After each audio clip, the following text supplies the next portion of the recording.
90% of people try Claude once, get a flat answer, and decide it's just another chatbot. But it's usually not the tool that failed, it's the first prompt.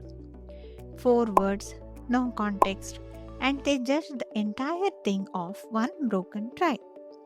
You're probably about to make the same mistake right now.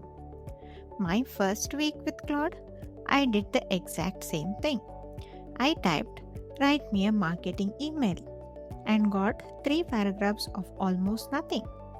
Nothing I could actually use. I figured Claude just wasn't that different from anything else out there. Then I changed one thing about how I wrote the prompt, and the very next output was something I could send to a client without editing it. That one change is what this whole video is about.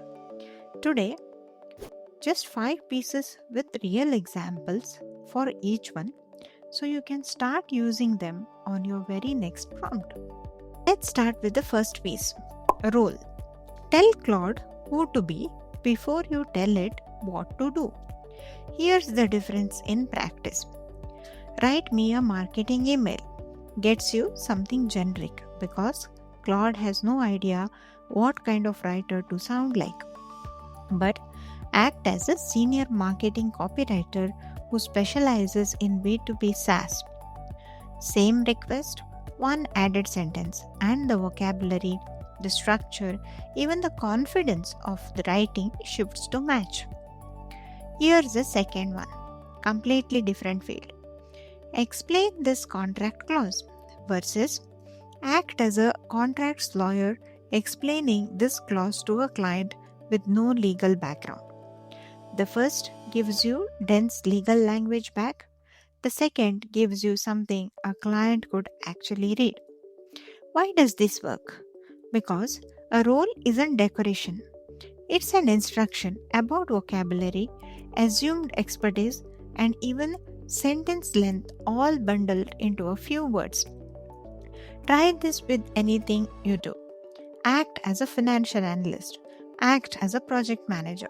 Act as a technical recruiter. The role sets the lens Claude writes through before it writes a single word. Second piece, and it's the one almost everyone skips. Context. This is the real background. Who it's for, what's actually going on, what you're trying to achieve. Here's a concrete one. Instead of write a status update, give it something like, we are 2 days behind on vendor integration because of an API delay. The client demo is Friday, and my manager needs to know if we are still on track.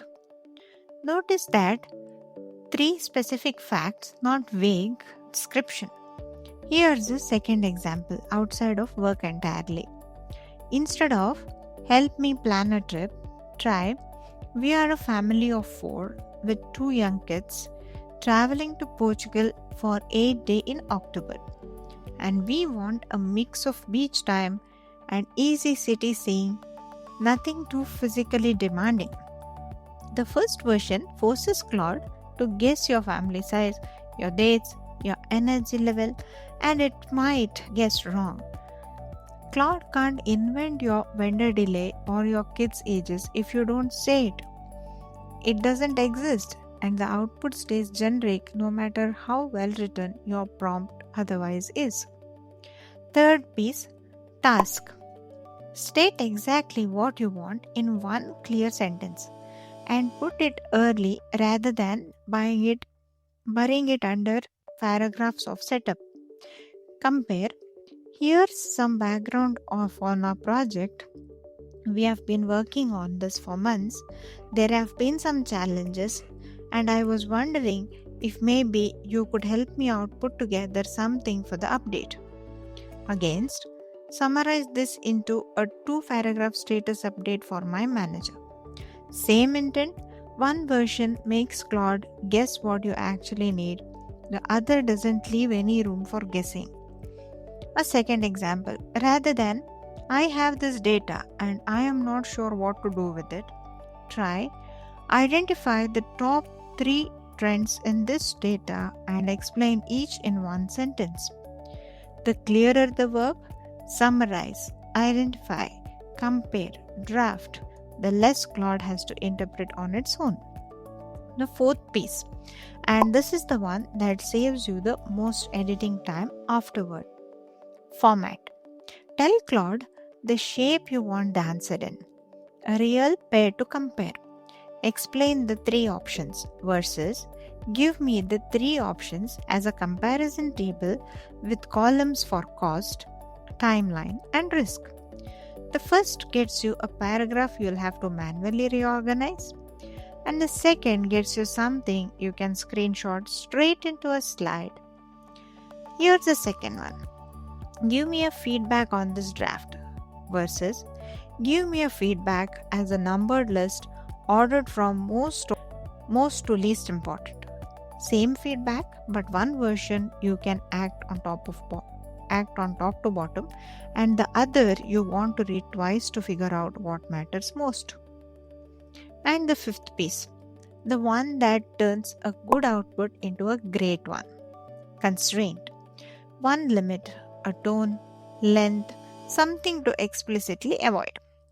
For example, under 150 words, confident but not salesy, no exclamation points. That's three constraints in one short sentence, and Claude now knows exactly where the edges are instead of guessing how far to go.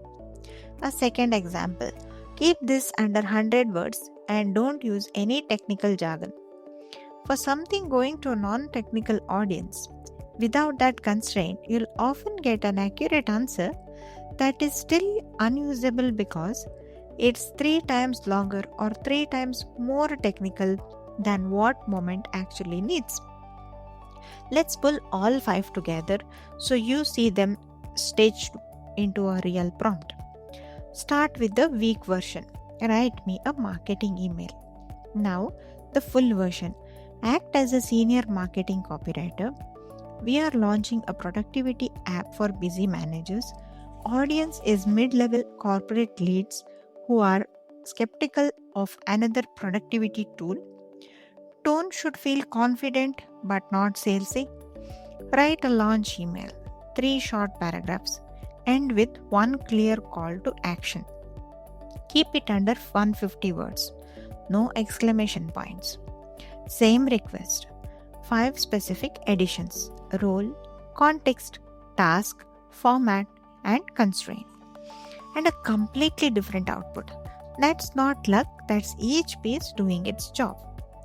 And notice, every example we just walked through, no matter the field, copywriting, legal, travel, data, feedback, use the exact 5 pieces.